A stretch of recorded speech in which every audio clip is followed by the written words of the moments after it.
हाँ, तो बात करते हैं हम आज कुछ नई प्रॉपर्टीज़ के बारे में और बात करेंगे हम लोग डेफिनेट इंटीग्रेशन की प्रॉपर्टीज़ की। तो अब डेफिनेट इंटीग्रेशन, ठीक है, तो स्टार्ट करते हैं हम लोग डेफिनेट इंटीग्रेशन और उसकी कुछ प्रॉपर्टीज़ के बारे में बात करेंगे, ठीक है। डेफिनेट इंटीग्रेशन और बात करेंगे किसकी, प्रॉपर्टीज़ की। तो बहुत एक इम्पॉर्टेंट प्रॉपर्टी है जिसके बारे में हम आज डिस्कस करेंगे और ये प्रॉपर्टी है कि अगर मान लीजिए कोई भी एक फंक्शन है जिसकी limit a to b f of x dx है और इसकी वैल्यू है 0। इसका मतलब ये है कि अगर ये 0 है तो f x has at least one root lie between a to b, a to b के बीच में इसके रूट्स लाई करेंगे। कैसे होता है इसको समझते हैं। तो इसके लिए हम लोग क्या करते हैं, बहुत सिंपल है कि हम इसका ग्राफिकल आइडिया लेते हैं। मतलब ये जो एफ एक्स डी एक्स है इसकी वैल्यू क्या है, 0 हो रही है। अब देखो इसकी एरिया, देखो डेफिनेट का मतलब क्या था, एरिया होता है।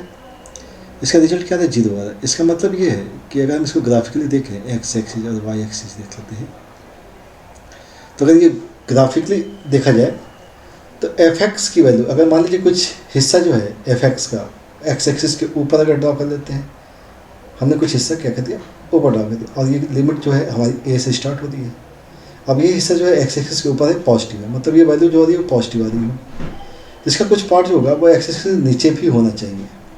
नीचे होना चाहिए, क्यों होना चाहिए, क्योंकि एक्स एक्सिस के जो ऊपर का हिस्सा है उसको कैंसिल आउट करेगा, वो नीचे का पार्ट कैंसिल आउट करेगा, तभी तो इसका रिजल्ट 0 आएगा। और अगर नीचे आ रहा है तो इसका मतलब ये है कि रिजल्ट क्या हो गया, 0 हो गया। और इसका मतलब ये हो गया कि ए और बी के बीच में कोई एक पॉइंट हमें मिल रहा है। देखिए एक पॉइंट मिल रहा है, जिस पॉइंट पर हमें क्या मिल रही है, वैल्यू एक्स की रूट मिलेगा, और इस रूट को हमने क्या बोल दिया, एक्स इक्वल टू अल्फा ले लिया है, ठीक है। मीन्स क्या हो रहा है कि एक पॉइंट आपको जरूर मिलेगा जहाँ पर आपको रूट फाइंड आउट हो जाएगा ए से बी के बीच में। ओके, तो एक्स इक्वल टू क्या आ गया, अल्फा आ गया, तो ये इसका रूट हो गया। चलिए तो इसको समझते हैं थोड़ा सा और, कि मतलब इसकी जो एरिया है, देखिए ध्यान से समझिए कि हम लोगों ने बात की थी कि जो ग्राफ होता है, अगर इसको स्टेप से भी ड्रॉ कर लें, एफ एक्स को मान लीजिए ए और बी के बीच में कट कर रहा है, तो यहाँ पे कुछ हिस्सा क्या है, ऊपर है, एक्स एक्सिस के ऊपर है, तो ये हिस्सा और ये जो पार्ट है, अगर ये वैल्यू 0 है तो इसके रूट्स देखिए, रूट्स कितने हो जाएंगे, रूट्स 1 2 एंड 3 रूट्स हो जाएंगे। मतलब कम से कम एक रूट तो आपको मिलेगा ही, क्योंकि इसका वैल्यू क्या हो रहा है, 0 हो रहा है, तो एक रूट कम से कम मिलेगा, ठीक है ना। तो इस बात को समझ में आ रही होगी कि ए बी के बीच में आपको क्या मिल रहा है, एक रूट मिल रहा है, ठीक है। चलिए तो हम इसके लिए कुछ एक एग्जांपल के बारे में बात कर लेते हैं और उससे आपको सारी चीज़ें समझ में आएंगी, ठीक है।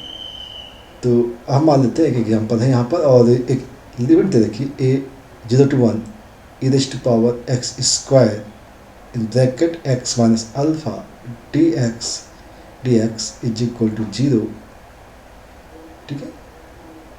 अगर इसकी वैल्यू 0 है then the value of alpha, ठीक है, अल्फा की वैल्यू फाइंड आउट करनी है। मान लेते हैं इसमें ए दिया गया है alpha is equal to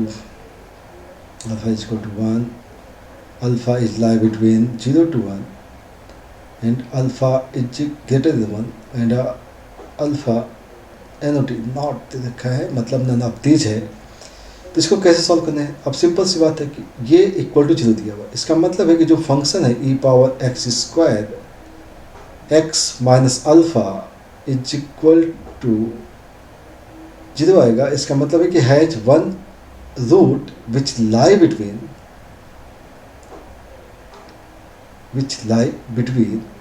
0 to 1, जो लिमिट हमारे पास है 0 to 1 के बीच में होगा, रूट है। तो इसका मतलब क्या हो गया कि भाई इस पॉइंट पर इसकी वैल्यू 0 आनी चाहिए, मतलब एक्स एक्सिस को कट कर रहा होगा तो उस पॉइंट पे इस फंक्शन की वैल्यू क्या हो रही होगी, 0 हो रही होगी। तो ये फंक्शन 0 हो गया, तो इसका मतलब ये हो गया कि हम इसको ऐसा कर सकते हैं कि कोई भी ग्राफ जैसे है, देखिए तो यहाँ पे क्या कर रहा है, वो कट कर रहा है, तो एक रूट आएगा, और रूट पे क्या हो रहा है, इसके फंक्शन की वैल्यू क्या हो रही है, 0 हो रही है। तो हम इससे क्या लिख सकते हैं, e power x square x minus alpha लिख सकते हैं, और ये एक्स माइनस अल्फा जो होगा इसकी वैल्यू 0 हो गई, तो एक्स की वैल्यू क्या आ गई, अल्फा आ गई, एक्स क्या आ गया बेटा, अल्फा आ गया। अब एक्स की वैल्यू अल्फा, तो एक्स की वैल्यू किसके बीच में, 0 से 1 के बीच में है, तो अल्फा की वैल्यू क्या आ गई, 0 से 1 के बीच में आ गई। तो हमारा आंसर क्या आ गया, अल्फा 0 to 1 के बीच में, यही लिमिट हमें दे रखी थी। ठीक है, तो ये बात आपको समझ में आई होगी कि जिस पॉइंट पर कट किया। नेक्स्ट देख लेते बेटा कुछ, ठीक ना। नेक्स्ट एक एग्जांपल और दे देते हैं। If 2a + 3b + 6c is equal to 0, then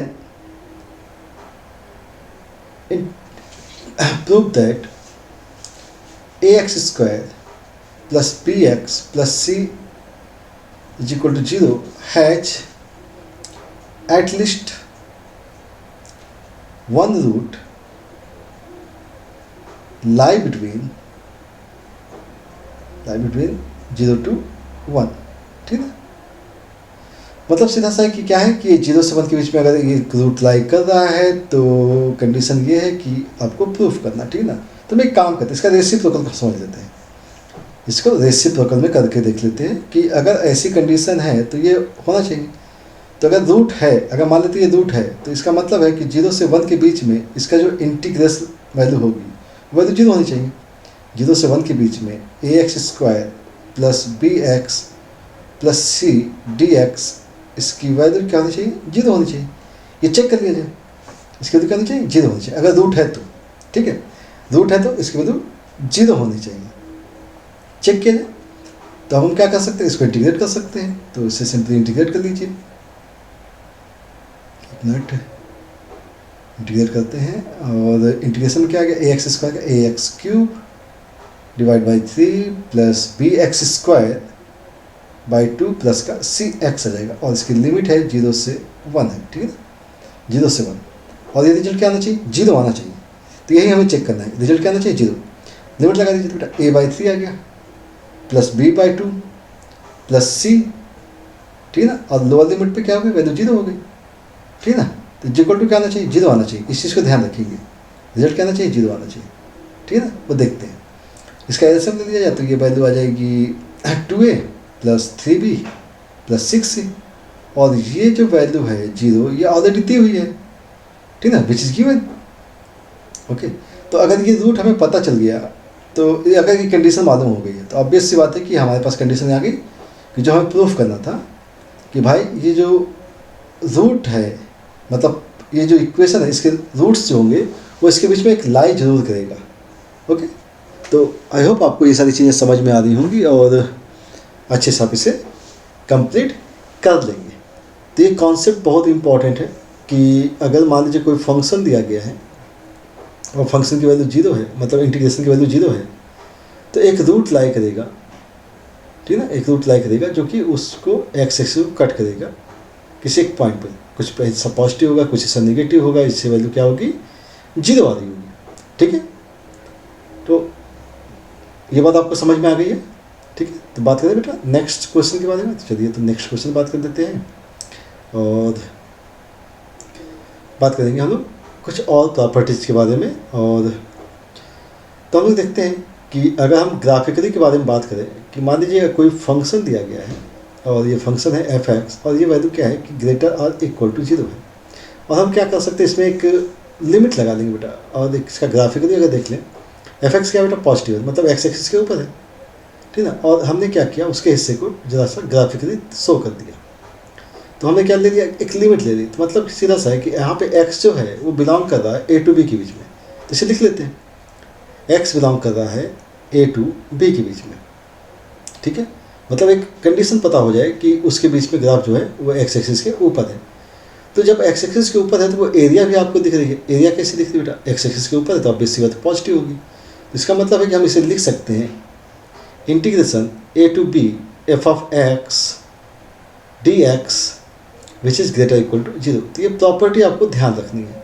ठीक है ना, बहुत सिंपल चीज़ है भाई। x एक्सिस के ऊपर का हिस्सा है तो वो पॉजिटिव आएगा।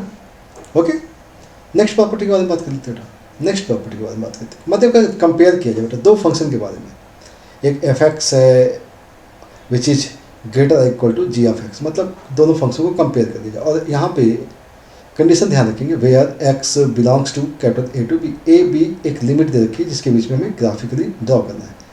तो ग्राफ इसका ड्रॉ करते हैं x axis, y axis, x axis, ठीक है ना। और हमने एफ एक्स को पहले ड्रॉ कर लेते हैं, एफ एक्स बड़ा है तो इसको थोड़ा सा ऊपर से दिखा देंगे, ठीक है ना। Y equal to f of x हो गया। और जी ऑफ एक्स लेस है तो हम लोग इसे थोड़ा नीचे से दिखा देते हैं, तो नीचे से दिखाते हैं, ये जी ऑफ एक्स है which is touch at a point of f of x which are which show equality. तो ये क्या कहती है, इक्वलिटी शो कर दे रही है। और बाकी पार्ट क्या है नीचे है, तो हमने एक लिमिट लगा रखी ए टू बी, ठीक है ना, ए टू बी लिमिट लगा रखी, तो ए टू बी, तो हमने यहाँ पे दिखा दिया ए और इसको बी दिखा दिया। अब हम क्या कर देते हैं कि इसको थोड़ा सा ग्राफिकली ड्रॉ करने की कोशिश करते हैं और इसका ग्राफ बना सकते हैं। तो देखिए एफ ऑफ एक्स का ग्राफ और उसका हिस्सा देख लीजिए कि कहाँ से कहाँ तक एरिया दिख रही है, तो ये एफ ऑफ एक्स का हिस्सा है। अब बात करते हैं जी ऑफ एक्स को ड्रॉ करने की कोशिश करते हैं और उससे आपको सारी चीज़ें क्लियर हो जाएंगी कि कौन सा हिस्सा बड़ा दिख रहा है। तो ये जी ऑफ एक्स का हिस्सा है,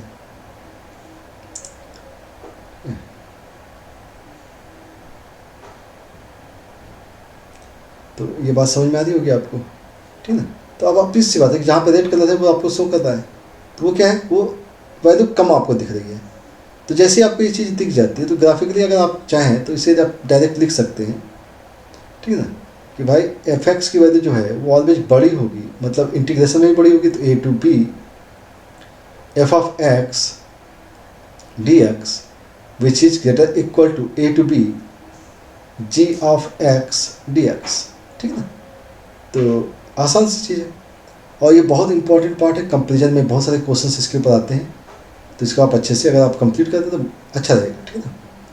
तो आप इसे कंप्लीट कीजिए और हम लोग बात करेंगे इसके लिए कुछ एग्जांपल की, कि इसका एग्जांपल किस टाइप से आपको समझाया जाए। तो हम लोग एक एग्जांपल लेते हैं, मान लीजिए I one is equal to है हमारे पास 0 to 1 e raised power, sorry e raised power कर लेते हैं, e raised power x d x है, एंड आई टू है 0 to 1 e raised power x square d x है, ठीक है। अब हमें बात करनी है कि आई वन आई टू में बताइए कि कौन बड़ा है कौन छोटा है, ठीक है ना। तो इसको कंपेयर कर लेते हैं, तो इसका कंपेरिजन देख लेते हैं बेटा। तो सिंपल सा है कि आई वन में एक्स देखिए ध्यान से, ई पावर एक्स स्क्वायर जो है वो तो इंटीग्रेट होता नहीं है, तो इसको डायरेक्ट ऐसे सॉल्व करना पड़ेगा कि एक्स की जो वैल्यू बिलोंग कर रही है, एक्स बिलोंग कर रहा है 0 से 1 के बीच में, तो हमें ये देखना पड़ेगा कि एक्स और एक्स स्क्वायर के बीच में कंपेरिजन, तो एक्स है और एक्स स्क्वायर, तो क्या होगा, x is less than x नहीं, तो 0 से 1 के बीच में है, तो x square which is less than x होगा, एक्स स्क्वायर क्या होगा, लेस देन एक्स होगा। तो एक्स स्क्वायर, बिकॉज देखिए एक्स की अगर मान लीजिए 1/2 है तो इसका स्क्वायर क्या होगा, 1/4 होगा, तो 1/2 तो बड़ा होगा, तो मतलब एक्स क्या है, एक्स क्या होगा, बड़ा होगा एक्स स्क्वायर से। तो ये बात समझ में आ गई होगी आपको, ठीक है ना। तो इसका मतलब ये है कि अगर हम एक्सपोनेंट के फॉर्म में लिखें तो ई रेस्ट पावर एक्स की वैल्यू जो होगी वो ग्रेटर होगी ई पावर एक्स स्क्वायर। तो इसका मतलब क्या है, फंक्शन तो बड़ा हो गया, तो 0 से 1 के बीच में ई पावर एक्स डी एक्स की वैल्यू भी क्या होगी, ग्रेटर होगी 0 to 1 E power x square d x, ठीक है ना। तो ये हो गया बड़ा, मतलब आई वन की वैल्यू आई टू से ग्रेटर होगी। तो आपको समझ में आया होगा, ये कंपेरिजन बहुत आसान सा समझ में आ गया होगा, ठीक है। तो इस टाइप के क्वेश्चन को आपको कर लेना चाहिए अच्छे से, ठीक है। तो बात करें हम नेक्स्ट प्रॉपर्टी के बारे में, तो नेक्स्ट प्रॉपर्टी है हमारे पास, प्रॉपर्टी के बारे में बात कर लेते हैं और समझते हैं कि अब अगर प्रॉपर्टी दी गई है, मान लीजिए कि अगर कोई भी लिमिट दी गई ए टू बी और आपसे कहा गया F of x d x दिया गया है और लिमिट का इंटीग्रेशन चेंज नहीं कर रहे हैं, लिमिट नहीं चेंज कर रहे हैं, ए टू बी ही लिख रहे हैं, तो हम फंक्शन को चेंज कर सकते हैं, टी के फॉर्म में लिख सकते हैं, ठीक है ना, F of t d T लिख सकते हैं। अब f of t d T लिख दिया, एक्स की जगह पर रिप्लेस हुआ है बेटा टी, ठीक है ना। तो ये बहुत सिंपल सा तरीका होता है कि हम एक्स की जगह क्या कर सकते हैं कि टी पुट कर सकते हैं, तो ये चेंज करने में बहुत काम आता है। जैसे मान लीजिए एक्स की वजह हमने टी मान ली, तो डी एक्स क्या आ जाएगा, डी टी आ जाएगा।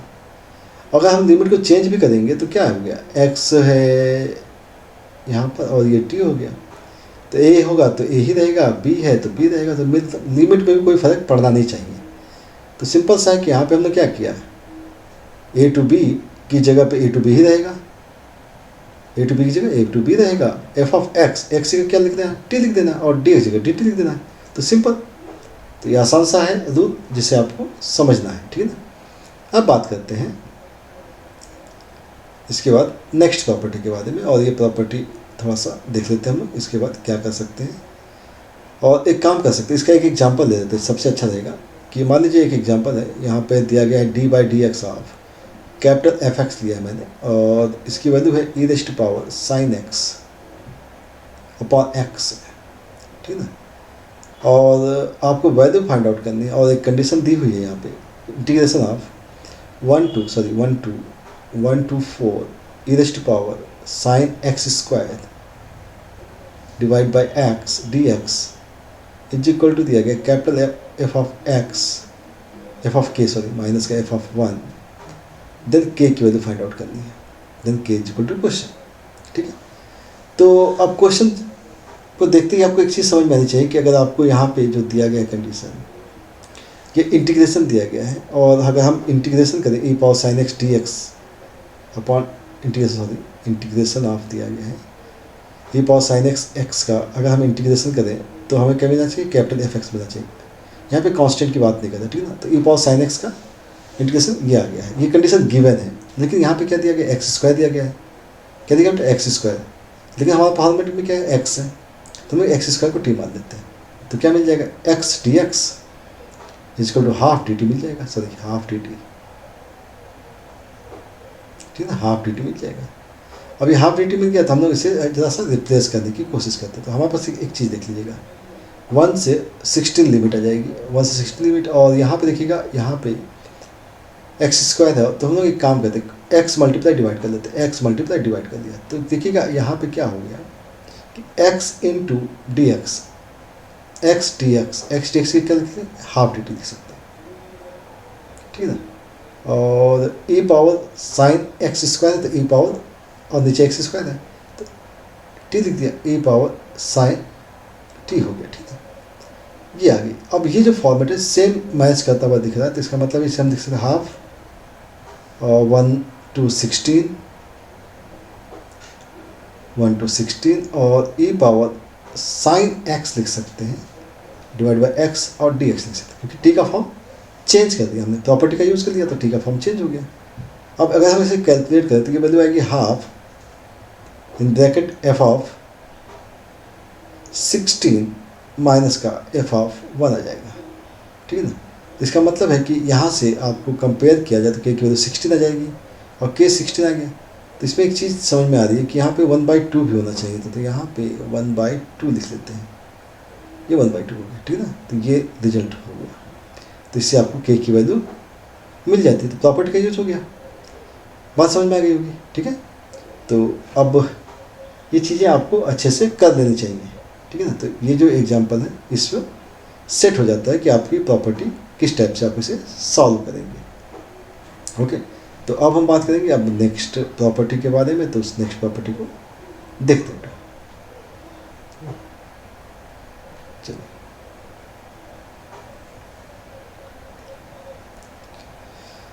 तो बात करते हैं बेटा प्रॉपर्टी के बारे में। तो प्रॉपर्टी है हमारी, अगर limit a to b f(x) dx है, तो इसकी वैल्यू अगर हम लिमिट को इंटरचेंज करें तो साइन चेंज हो जाता है, और हम यहाँ लिखते हैं b to a f(x) dx लिखते हैं, ठीक है। यहाँ तक की बात समझ में आ रही होगी। कैसे लिख देते हैं, देखिएगा ध्यान से। अगर मान लीजिए ये d/dx ऑफ कैपिटल f(x), अगर हम कैपिटल f(x) को डिफ्रेंशिएट करते हैं, कॉन्स्टेंट को ध्यान नहीं रखते हैं यहाँ पे थोड़ा सा, क्योंकि उसका रोल नहीं है, तो f(x) को जब हम इंटीग्रेट करेंगे तो कैपिटल f(x) आ जाएगा। मतलब हो गया कि इंटीग्रेशन f(x) करा जाए, f(x) को इंटीग्रेट करें तो क्या आ जाएगा, कैपिटल f(x) आ जाएगा, ठीक है। तो अगर हम इसे इंटीग्रेट करें तो इसका इंटीग्रेशन क्या आएगा बेटा, कैपिटल f(x) आ गया, और जिसकी लिमिट जो है आपको दी गई है a to b दी गई है, और हम क्या करते थे, इसकी लिमिट सब्स्टिट्यूट कर लें, f(b) माइनस f(a) आ जाएगा, ठीक है ना। ये इसका रिजल्ट आ जाएगा। सेम मैंने अगर हम राइट हैंड साइड करें, माइनस बाहर रखते हैं, ठीक है ना, माइनस को बाहर रखते हैं, और बात करते हैं इसका इंटीग्रेशन कर लेते हैं, तो यहाँ आएगा minus of in bracket f(x) और ये आएगा a to b, ठीक है ना।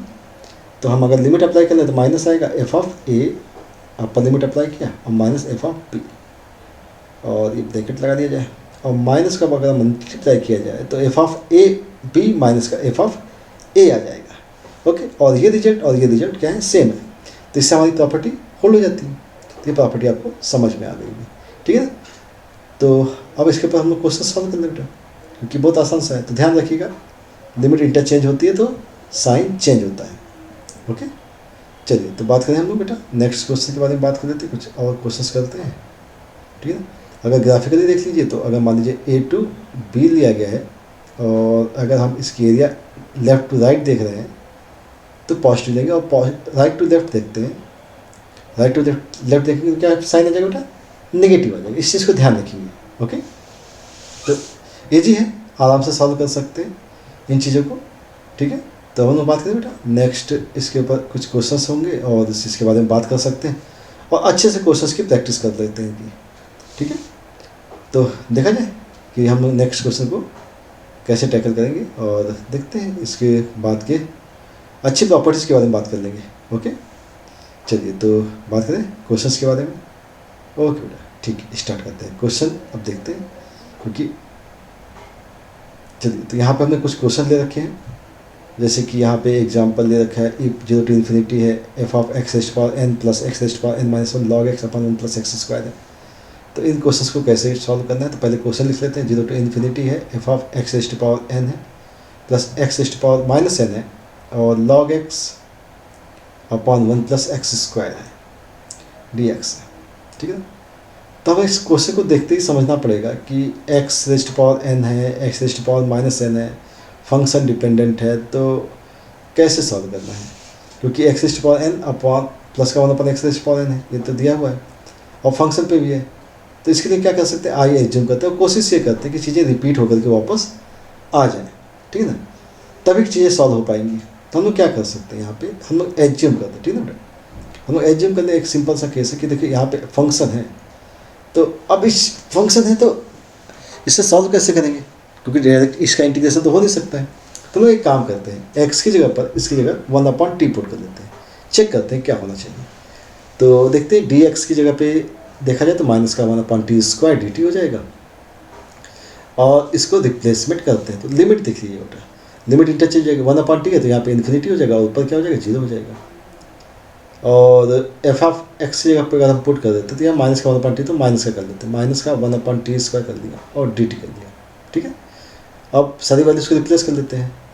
तो अब f of x raised power n है तो ये हो जाएगा 1 अपॉन टी पावर माइनस का हो जाएगा। ठीक है ना, टी पावर माइनस लिख लिया, प्लस का टी पावर एन हो गया।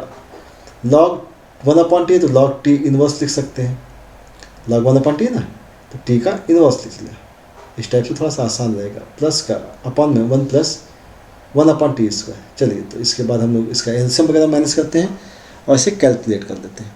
तो लिमिट क्या बेटा, -0 इन्फिनिटी से 0 दिया हुआ है, ये है f of t power n लिख लेते हैं और प्लस का टी पावर माइनस एन लिखा हुआ है, और ये माइनस जो है इसे बाहर अगर निकालेंगे तो ये प्लस का हो जाएगा, लॉग की प्रॉपर्टी लगा सकते हैं और लॉग टी आ जाएगा। अपॉन में अगर देखिए टी स्क्वायर प्लस का 1 हो जाएगा और ये टी स्क्वायर कैंसिल आउट हो जाएगा, तो ये हम प्लस टी स्क्वायर लिख सकते हैं, डी टी हो गया। ठीक है, अब ये जो क्वेश्चन का फॉर्मेट आपको दिख रहा है, ये क्वेश्चन का फॉर्मेट एज इट इज दिख रहा है जैसा कि ऊपर दिखा है, लिमिट चेंज है केवल। तो लिमिट अगर चेंज है तो उसको हम लोग देख लेते हैं। लिमिट जैसे ही आप इंटरचेंज करेंगे तो माइनस का साइन आएगा, 0 से इन्फिनिटी आ जाएगा। अब आपके पास वही कंडीशन है, f of t power n plus t power minus n log t upon 1 plus t square d t दिया गया है।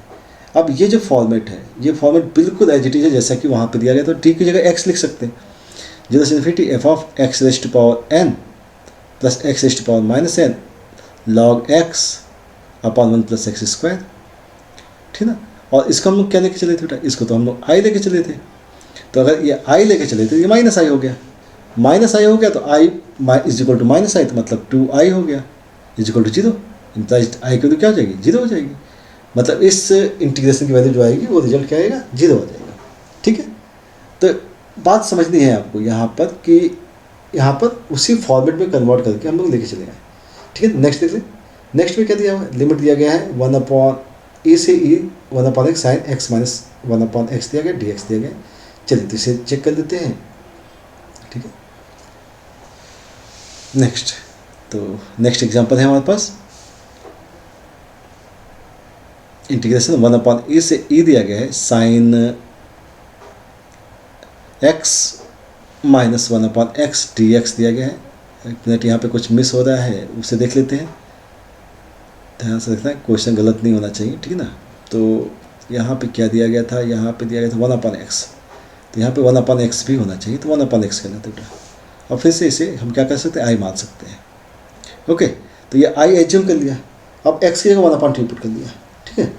1/t पुट करने पे क्या आया कि अब आप dx की जगह रिप्लेस करेंगे तो dx की जगह पे आएगा -1/t² dt हो जाएगा, ठीक है ना। और रिप्लेस कीजिए बेटा, तो जैसे आपने रिप्लेस किया तो 1/e की जगह e हो जाएगा और e की जगह 1/e, ठीक है ना। 1/x की जगह आप t पुट कर सकते हैं, यहाँ पे आएगा साइन आ जाएगा, यहाँ पे आएगा 1/t -t और dx जगह माइनस का 1/t² dt, ठीक है। ये t से t कैंसिल हो जाएगा, ठीक है ना। और अगर आप चाहें तो यहाँ से माइनस कॉमन निकाल सकते हैं। माइनस अगर कॉमन निकालेंगे तो उसी फॉर्मेट में आना चाहिए, तो माइनस से माइनस प्लस हो जाएगा, तो e से 1/e लिखा, t से t कट गया, 1/t हो गया, और साइन यहाँ पे लिखा t - 1/t लिख दिया, ठीक है ना। यहाँ तक की बात समझ में आ रही है। ओके, अब देखिए इसको अगर हम इंटरचेंज करेंगे तो इसका साइन चेंज हो जाना चाहिए, क्योंकि लिमिट चेंज है यहाँ पर, तो साइन चेंज कर लेते हैं। -1/e टू e और 1/t sign t - 1/t dt हो गया। यहाँ तक की बात हो गई, ठीक है। अब t के फॉर्मेट में आ चुका है, अब इसे x के फॉर्मेट में कर सकते हैं, क्योंकि फंक्शन तो सेम हो चुका है, तो हमने इसे x के फॉर्मेट में किया, तो -1/e to e 1/x sine x - 1/x dx हो गया। ओके, अब ये जो वैल्यू है वो i के इक्वल ही है, तो i = अगेन -i के इक्वल हो गया, और -i के इक्वल हो गया, तो इसका मतलब 2i = हो गया 0, मतलब i की वैल्यू आ गई 0। तो सिंपल, ये रिजल्ट भी समझ में आ गया। तो यहाँ पे प्रॉपर्टी फर्स्ट और सेकंड दोनों का ही यूज हुआ है। जब भी हम लोगों ने अभी डिफरेंस की बात की थी वो भी सॉल्व हुआ और इस भी। चलिए नेक्स्ट क्वेश्चन के बारे में बात कर लेते हैं। नेक्स्ट क्वेश्चन जो दिया गया है वो है कुछ ऐसा कि f(1/x) प्लस का x² fx = 0, then sin x cosec fx dx। तो देख लेते हैं इसे। नेक्स्ट एग्जाम्पल है हमारे पास,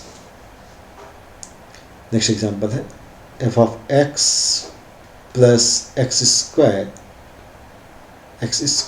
f(1/x), सॉरी यहाँ पे 1/x था, dx सॉरी = 0। चेक कर लीजिए एक बार सही लिखा है कि नहीं लिखा है, गलती नहीं होनी चाहिए। f(1/x) प्लस का x² fx = 0 सही लिखा है ये चीज़, और देन हमें लिमिट साइन से कॉसिक करना है और f(x) लेना है, ठीक है ना। चलिए, तो साइन कॉसिक और fx लिखना है, ठीक है। तो उसको भी देख लेते हैं। देन हमें क्या करना है, sine theta two cosec theta f(x) dx कहा गया है। यहाँ पे x होना चाहिए था एक्चुअल में थीटा की जगह, ठीक है ना। तो उस चीज़ को ध्यान रखिएगा थोड़ा सा, क्योंकि यहाँ पे थीटा के फॉर्मेट में कर दिया गया है। तो सिंपल सा हमें क्या कर सकते हैं, x की जगह पे यहाँ पे बिल्कुल फिर से वही फॉर्मेट है बेटा। यहाँ पे x की जगह 1/x लगा दें, तो चेक करते क्या होता है। x स्क्वायर क्या लगा बेटा, 1/x लगा दिया, चेक करके देखते हैं। f(x) आ जाएगा यहाँ पर, और प्लस का ये आएगा 1/x², और ये आएगा f(1/x) आ जाएगा = 0, ठीक है ना। अब यहाँ पे f(x) को 1/x को एलिमिनेट करना है, तो हम क्या कर सकते हैं कि यहाँ पर हम क्या कर सकते हैं कि हम x² से अगर हम डिवाइड कर दें, तो 1/x² किया मैंने यहाँ पे, ठीक है ना, 1/x² किया, समझिएगा इसे, ठीक है ना। तो जैसे ही हमने इसे देखा तो ये वैल्यू जो होगी वो fx आ गया, और प्लस का 1/x² f(1/x) आ गया, ठीक है ना। अब इस चीज़ को देखिए कि यहाँ पे कुछ भी चीज़ें चेंज नहीं हुई, x को 1/x करने पर चीज़ें चेंज नहीं हो रही हैं, ठीक है ना। तो इस चीज़ को ध्यान रखेंगे, और हम सीधे क्वेश्चंस पे जाते हैं, ठीक है ना। x को 1/x करने पे चेंज नहीं हुआ, तो हम क्या कर सकते हैं, यहाँ पे x को 1/t पुट कर लेते हैं, ठीक है ना। तो अब dx क्या आएगा, dx की जगह आएगा -1/t² dt हो जाएगा। ओके, अब रिप्लेसमेंट देख लेते हैं इसका। तो i = आ गया साइन की जगह कॉसेक हो जाएगा और कॉसेक की जगह साइन हो जाएगा, और एफ ऑफ एक्स की जगह आएगा एफ ऑफ 1/t, और डी टी की जगह आएगा माइनस का 1/t, माइनस का 1/t स्क्वायर, ठीक है ना, माइनस का 1/t स्क्वायर डी टी, ठीक है।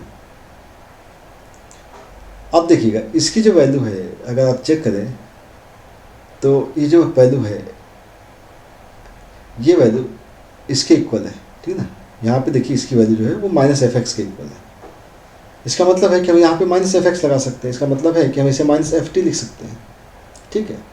तो माइनस का cosec theta to sine theta f of t d t, same चीज़। अब माइनस को हटाना पड़ेगा यहाँ से, ठीक है, माइनस को हटा देंगे तभी तो, क्योंकि वो ट्रांसफर हो रहा है माइनस हो रहा है, इसे हटा दिया मैंने, एफ टी आ गया। अब इसका मतलब ये है कि अगर हम इसका रेसिप्रोकल करें, मतलब इसके लिमिट को चेंज करें, और एफ ऑफ टी दिया गया है तो देख लेते हैं इसको, माइनस को चेंज कर लेते हैं, साइन कॉसेक हो गया, और F of t d T लिख दिया है हमने, F of t d T हो गया, और यहाँ पे साइन को चेंज कर देते हैं, माइनस का साइन आ जाएगा, लिमिट चेंज की ना, तो लिमिट चेंज किया तो माइनस का साइन आएगा, तो ये माइनस साइन, तो एफ टी हो गया, तो एफ टी का मतलब क्या हो गया, एफ एक्स हो जाएगा, ठीक है। फिर से वही कहेंगे, साइन थीटा हो गया, कॉसेक थीटा हो गया, और एफ टी की जगह आप एफ एक्स लिख सकते हैं, डी एक्स लिख सकते हैं, और ये वैल्यू क्या होगी बेटा, अगेन माइनस का आई हो गया, क्या हो गया, माइनस का आई हो जाएगा। तो आई इज इक्वल टू क्या गया बेटा, माइनस का आई हो गया, इसका मतलब है कि 2i इज इक्वल टू आ गया 0, तो आई इज इक्वल टू 0 आ गया। तो बात समझ में आ रही होगी, ठीक है ना। तो इस टाइप के क्वेश्चंस आप इसी टाइप तरीके से सॉल्व कर लेते हैं, एक्स का 1/x कर लेते हैं, जिससे क्या होगा कि प्रॉपर्टी का आपका यूज हो जाएगा। ओके, चलिए बेटा बात करते हैं यहीं पे bind up. Okay, thank you. Okay, चलिए ठीक है, ओके बेटा, बाय।